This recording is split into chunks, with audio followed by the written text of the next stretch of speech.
दिव्य नारायण मानव सेवा में आपका स्वागत है। शुरुआत करते हैं प्राणायाम के साथ। प्राणायाम जो है हमारे लिए रक्षा कवच का काम करता है। जैसे कि वायुमंडल में जो ऑक्सीजन है वो हमें प्राण शक्ति देती है, ऐसे ही प्राणायाम हमारी संपूर्ण बॉडी को साध के रखता है और रक्षा कवच का काम करता है। अगर व्यक्ति नियम से रोज प्राणायाम कर देगा तो उसे जीवन में कभी भी किसी भी दवा की और किसी भी डॉक्टर की जरूरत नहीं पड़ेगी, क्योंकि प्राणायाम खुद अपने में एक डॉक्टर है। इसलिए इस युग में यानी कलयुग में, क्योंकि कल पुर्जों का युग है, मशीनरी युग है, इसमें हमारे लिए प्राणायाम अति आवश्यक है। इसलिए हमें रोज अपने को आधा घंटे प्राणायाम के लिए देना चाहिए। प्राणायाम करने से शरीर का बल बढ़ता है, शक्ति बढ़ती है और जीव स्वस्थ रहता है। तो प्राणायाम से शुरुआत करने हम जा रहे हैं। सबसे पहले शंखनाद। शंख बजाने से फेफड़े मजबूत होते हैं और घर के अंदर जो नकारात्मक ऊर्जा है वो सकारात्मक ऊर्जा में बदलती है। तो 3 बार शंख बजाएंगे हम।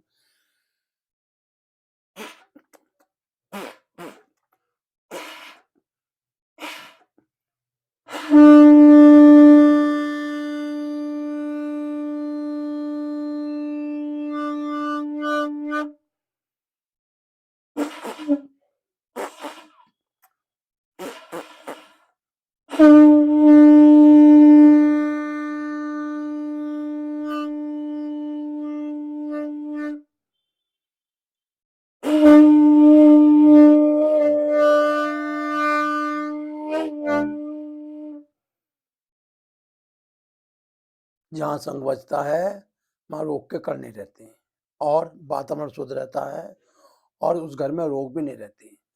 शंख जो है भगवान राम का भी अस्त्र है, कृष्ण का भी अस्त्र है और दत्तात्रेय जी का भी अस्त्र है, शंकर भगवान का भी अस्त्र है। यानी शंख जो है इस जीवन को चलाने के लिए घर में शंख का होना बहुत जरूरी है। जिस घर में शंख के द्वारा पूजा होती है, दोनों टाइम शंख बजता है, वहाँ रोग नहीं आते। अब हम जो है वस्त्र का प्रणाम के साथ शुरुआत करने जा रहे हैं। लंबा गहरा श्वास।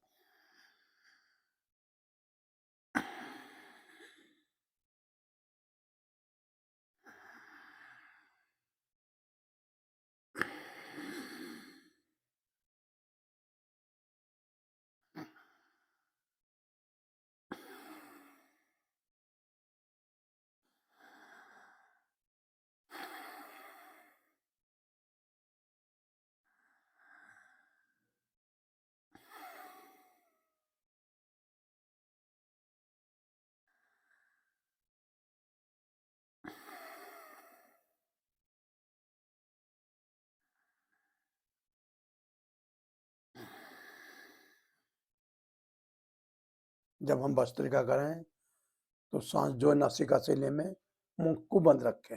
मुंह से कोई सांस नहीं ले जाता और कमर सीधी, गर्दन सीधी और ध्यान मूलाधार चक्र में।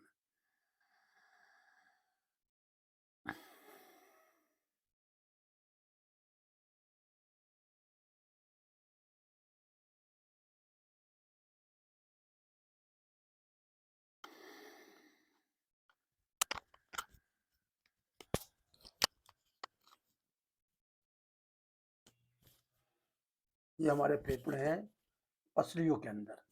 इन फेफड़ों के अंदर एक प्रकार का जैसे गुब्बारा नहीं होता है, फूलता पिचकता है। उसके अंदर जो है 7 करोड़ 30 लाख छिद्र हैं, जिसमें कि एक स्वस्थ व्यक्ति के 2 करोड़ खुले रहते हैं और 5 करोड़ 30 लाख बंद रहते हैं। लेकिन अगर व्यक्ति बीमार है तो उनकी संख्या और कम हो जाती है। लेकिन जब हम भस्त्रिका प्रणाम करते हैं तो ये हमारे फेफड़े जो हैं वर्किंग करने लगते हैं और इसमें ऑक्सीजन की मात्रा बढ़ जाती है। क्यों बढ़ जाती है?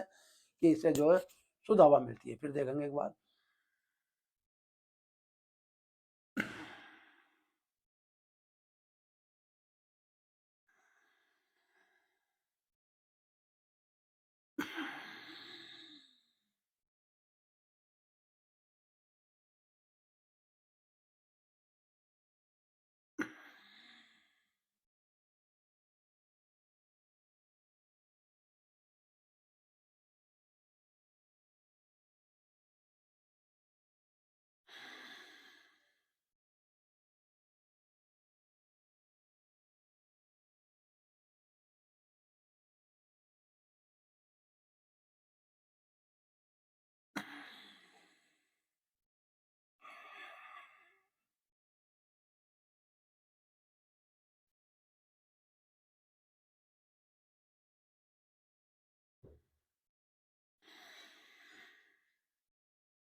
भस्त्रिका करने से कभी भी फेफड़ों की टीबी नहीं होगी, दमा नहीं होगा, अस्थमा नहीं होगा, नसिका के रोग नहीं होंगे, आँखों के रोग नहीं होंगे, कान के रोग नहीं होंगे और अंदर जो आपके मस्तिष्क के अंदर नसें हैं, वो कभी ब्लॉक नहीं होंगी।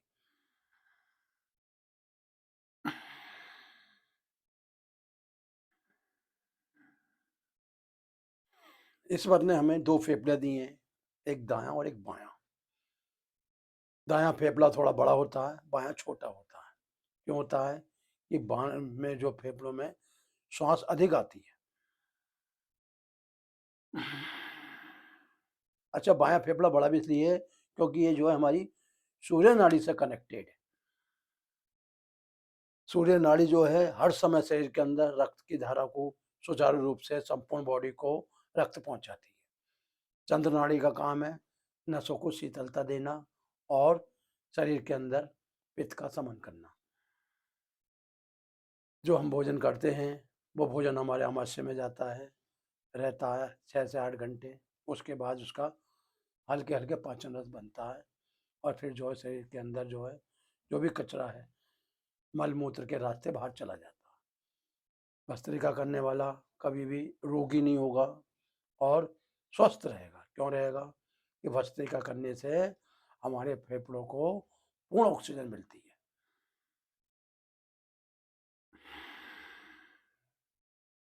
बस दोनों नथनों से यानी चंद्र सूर्य नाड़ी से गहरी लंबी सांस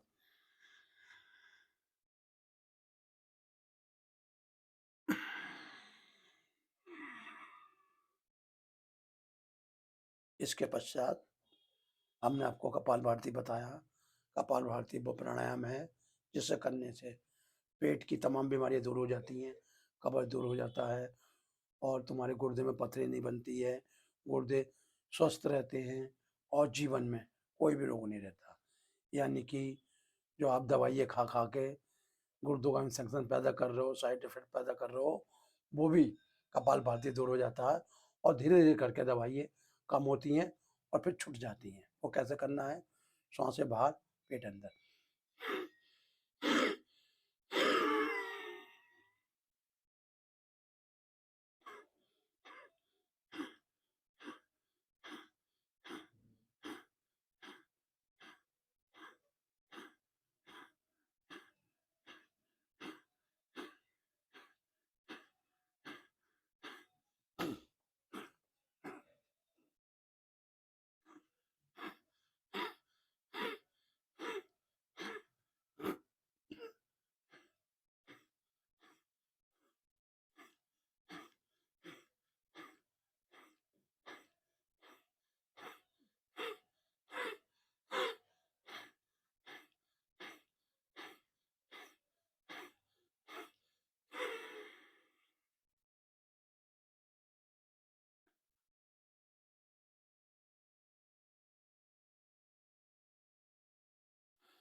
कपालभाति से आपके बॉडी का वेट कंट्रोल होता है, बढ़ा हुआ वेट कम होता है और कम वेट जो है ठीक से बढ़ जाता है। यानी कि ये कपालभाति जो है हमारे शरीर की हर चीज़ कंट्रोल करती है।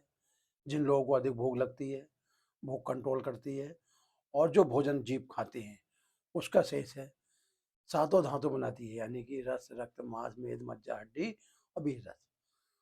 वो कब होता है? जब हम कपालभाति करने से शरीर का बैलेंस बढ़िया होता है और हड्डियों का जो हमारे अंदर ढांचों में कमजोरी आ रही है, कैल्शियम कमजोर पड़ता जा रही है या गलता जा रही है, वो अपनी जगह रुक जाता है और शरीर भी बलवान बनता है।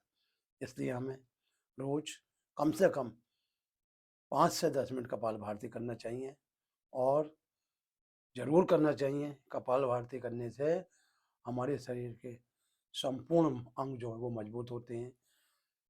इसलिए हमें जो है नित्य पूर्वक नियम से रोज कपालभाति करने से शरीर के अंदर जो भी दोष हैं वो दूर होते हैं। एक बार फिर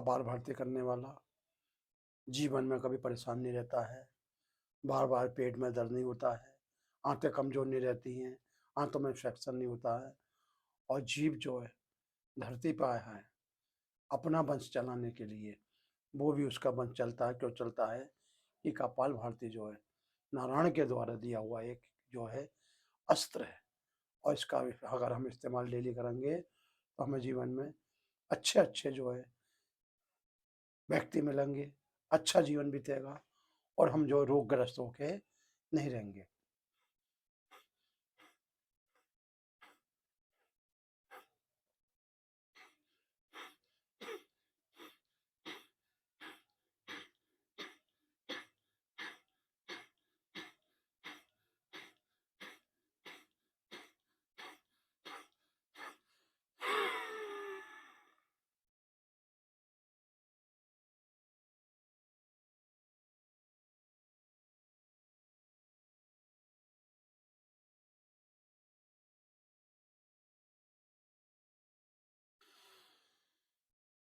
कपालभाति करने वाला कभी भी डॉक्टरों की गुलामी नहीं करेगा।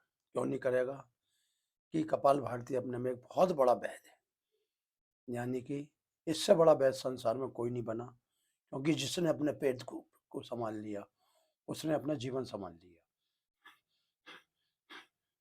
अधिक मल नहीं बनेगा, और मल मूत्र के रास्तों में अवरोधक पैदा नहीं होगा, यानी कि प्रोस्टेट भी आपका ठीक होगा। क्यों होगा कि ये जो है सारे अंगों को आपके एक्यूप्रेशर का कार्य कर रहा है।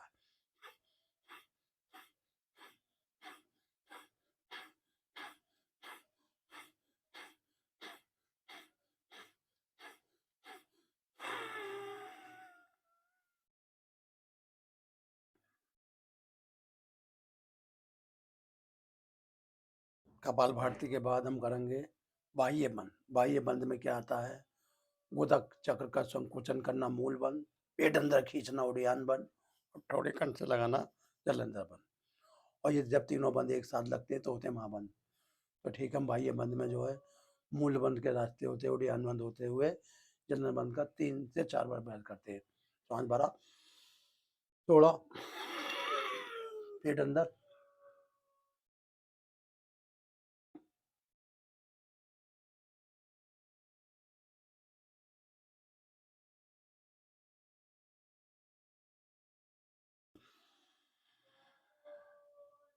सांस भर लिया, फिर छोड़ा, फिर खींचा,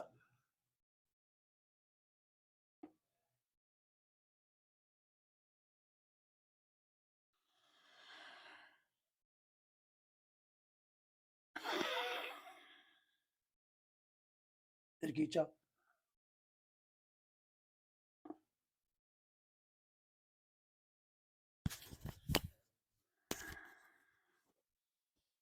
जो व्यक्ति अपना पेट रोज 3 से 5 बार खींचेंगे उनके जीवन में कभी भी किसी भी चीज की कमी नहीं रहेगी, शरीर का बैलेंस बना रहेगा, हीमोग्लोबिन भरपूर बना रहेगा।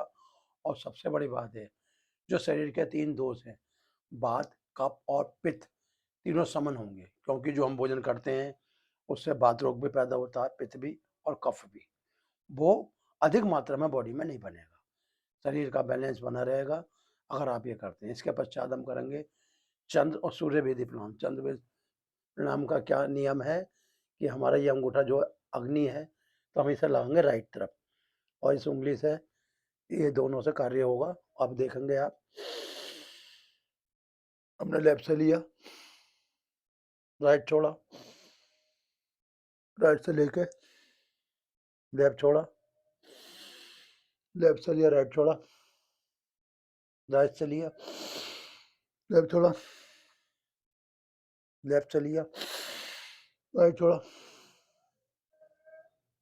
राइट से लिया, लेफ्ट छोड़ा, लेफ्ट से लिया।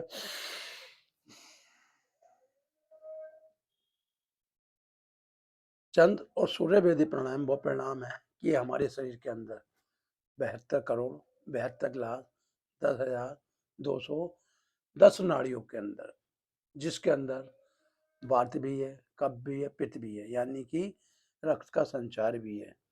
इस नस नाड़ियों को पूर्ण रूप से शुद्ध कर देता है। क्यों कर देता है? कि जो है ऑक्सीजन का कार्य करेगा। ऐसा करने से हमारे फेफड़े फूल रहे हैं और पिचक रहे हैं। और शरीर के अंदर फेफड़े ही हमारे जो हैं रक्षक कवच है।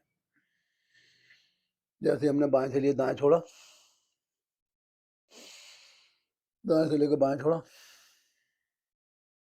बाएं से दाएं, यानी ये दोनों फेफड़े हमारे बराबर वर्किंग करने चाहिए। ये नहीं कि एक फेफड़ा काम कर रहा है, एक नहीं कर रहा। दोनों फेफड़े कब काम करेंगे? जब हम चंद्र और सूर्य भेदी प्राणायाम यम से करेंगे।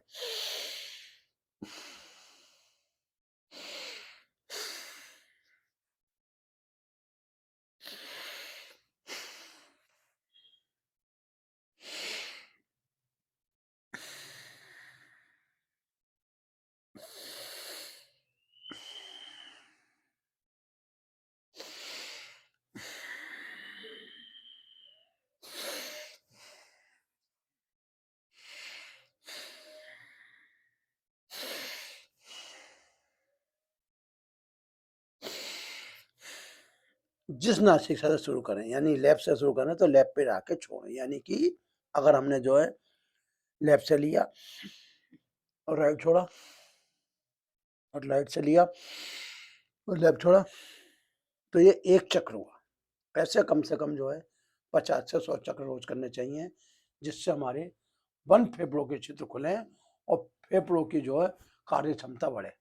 अगर फेफड़ों की कार्य क्षमता बढ़ती है तो शरीर के अंदर से रोगों का नाश होता है और शरीर ऊर्जावान बनता है।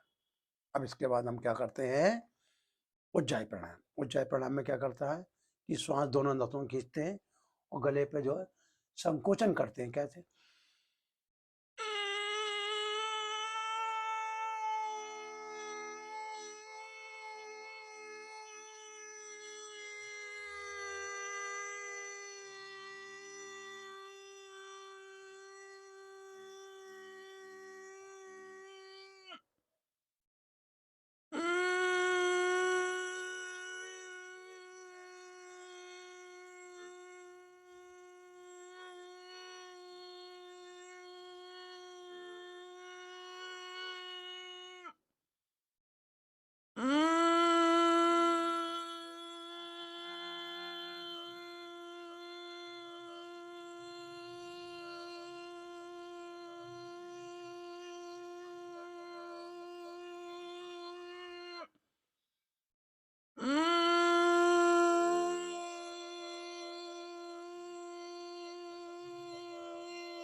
ये उज्जाई प्राणायाम हो गया।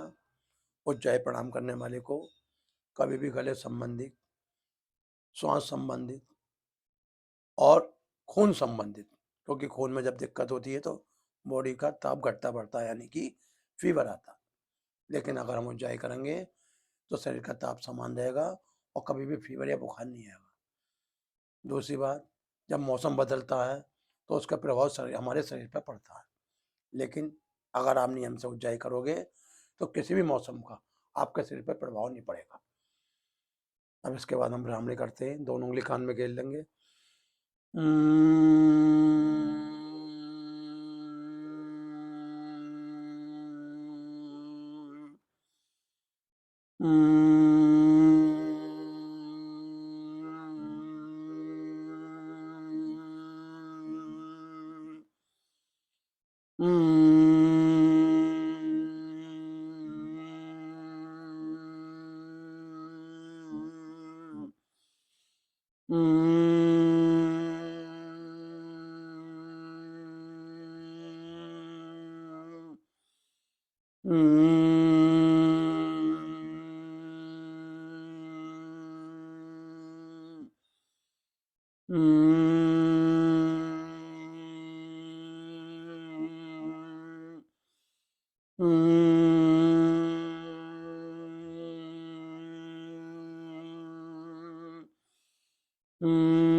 इसके बाद हम जो हमने दिव्य नारायण मानव सेवा ट्रस्ट खोला है नारायण की कृपा से ही आज हम आप लोगों से मिले हैं और मिलते रहेंगे, क्योंकि नारायण वो प्रभु हैं, वो पर संसार की शक्ति है जो सब प्राणियों के हृदय में वास करती है। इसलिए हमने दिव्य नारायण के नाम से ही नारायण का जो है 108 ताली बजाने का अपना एक मंत्र बनाया है, संकल्प लिया है।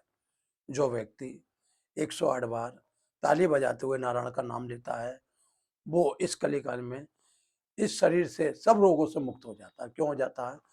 कि जब हमारी ताली बजती है तो जितने भी अंदर अवयव पड़े हैं, चाहे हार्ट हो, चाहे लीवर हो, या आँख हो, या कान हो, कोई भी हो, सारे अंग जो है हमारे हाथ की रेखाओं में आ जाती है।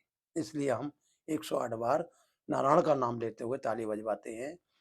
नारायण 1, नारायण 2, नारायण 3, नारायण 4, नारायण 5, नारायण 6, नारायण 7, नारायण 9, नारायण 10, नारायण 11, नारायण 12, नारायण 13 और नारायण 14, नारायण 15, नारायण 16, नारायण 17, नारायण 18, नारायण 19 और नारायण 20, नारायण 21, नारायण 22, नारायण 23, नारायण 24, नारायण 5 और नारायण 26, नारायण 27 और नारायण 28, नारायण 29, नारायण 30 और नारायण 31, नारायण 32, नारायण 33, नारायण 34, नारायण 35, नारायण 36 और नारायण 37, नारायण 38, नारायण 39, नारायण 40, नारायण 41, नारायण 42 और नारायण 43, नारायण 44, नारायण 45, नारायण 46, नारायण 47, नारायण 48, नारायण 54, नारायण 50 और नारायण 51, नारायण 52, नारायण 53, नारायण 54, नारायण 55, नारायण 56, नारायण 57, नारायण 58, 59 और नारायण 60, नारायण 61, नारायण 62, नारायण 63, नारायण 64, नारायण 65, नारायण 66, नारायण 67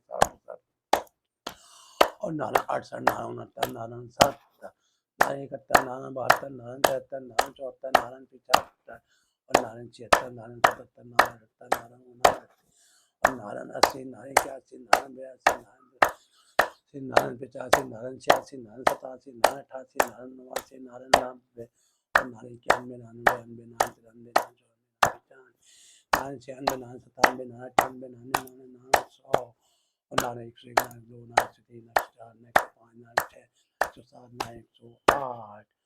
108 बार हमने नारायण के नाम से ताली बजाई और नारायण ने हमारे अंदर जो भी रोग शोक है उसे दूर कर दिया, क्योंकि शरीर को रोग भगाने के लिए नारायण का नाम सबसे पवित्र और सुखदायी है। जो व्यक्ति सच्चे मन से नारायण का जप करता है, तप करता है, नारायण उसके दुख ऐसे हल लेते हैं जैसे कि भक्त प्रहलाद के दुख हल लिए। यानी बड़े बड़े संकट आने पे भी भक्त जो है प्रहलाद का कुछ नहीं बढ़ा। क्यों नहीं बिगड़ा? कि नारायण भक्त के कण कण में रहते थे। इसलिए अगर जो व्यक्ति सुबह ताली बजाता है और भगवान नाम का जप करता है, उसके रोग शोक अपने आप समाप्त हो जाते हैं। अब इसके बाद हम जो है आपको 2 आसन बता रहे हैं, क्योंकि आसन के बिना जो है जीव का जो है ये शरीर जो है सुडौल नहीं होता। आसनों में क्या है? बस सबसे पहले इन हाथों को हिला लेंगे। इससे क्या है? रक्त का संचार आपके संपूर्ण बॉडी में सुचारू रूप से दौड़ता है। इसलिए थोड़ा हाथ पैरों को हिलाते रहना चाहिए, जिससे जो है शरीर का ताप समान बना रहे। आगे पीछे करते हुए, थोड़ी उंगली चलाते हुए, थोड़ा आप जो ऐसे भी कर सकते हैं, आगे पीछे। देखो ये आपका शरीर जो है ये जब भी कार्य करेगा जब आप इससे कार्य कर पाओगे, और उसके लिए सबसे बढ़िया जो है साधन है योगासन, प्राणायाम और भगवान नाम का जप। इसलिए जो है आप अपने को किसी के अधीन नहीं रहें, अपना कार्य स्वयं करें। जो व्यक्ति अपना कार्य स्वयं करता है जीवन में कभी भी दुख नहीं पाता। दुख आदमी कब पाता है? जब पराधीन रहता है। दोनों पैर मिला लेंगे, हिला लेंगे ना हल्के हल्के, जिससे कि आपके कूल्हे मजबूत बने, शरीर बल बढ़े, आत्म बल बढ़े और बुद्धि शक्ति बढ़े। आपकी बुद्धि शक्ति से होने पे भी जीव को कुछ नहीं सोचता। लेकिन आप जब नियम से प्राणायाम करोगे तो सब कार्य हो जाएंगे।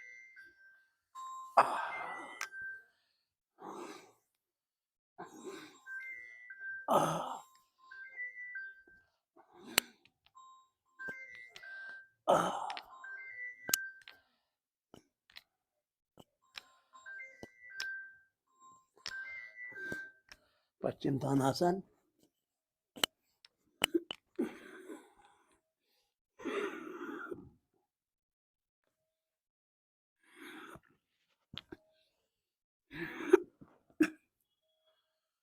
और इसके बाद हम जो है अब समाप्ति की तरफ जा रहे हैं, क्योंकि अब जो है 9 बजने वाले हैं और हम जो है अब अपने जप पे बैठेंगे, इसलिए ओम के साथ समाप्ति करेंगे।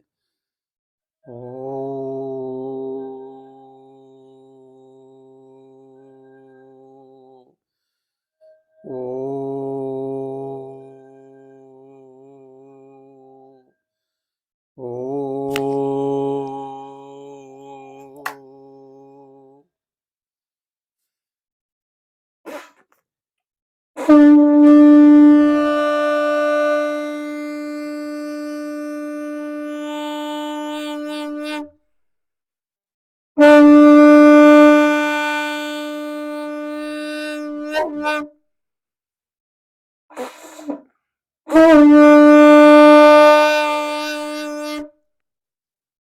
दिव्य नारायण के सभी श्रोताओं को, सभी प्रेमी जनों को, सभी से जुड़े हुए दिव्य नारायण के भक्तों को पंडित जयशंकर शर्मा का कोटि कोटि नमन। आप सब स्वस्थ रहें, जीवन में आनंद लें, इस सभी शुभकामनाओं के साथ अब मैं आपसे विराम की स्थिति चाहता हूँ और आप भी आनंद लें और आपका परिवार में भी सब आनंद लें। जय श्री राम, जय श्री राम, जय श्री राम, जय जय जय श्री राम।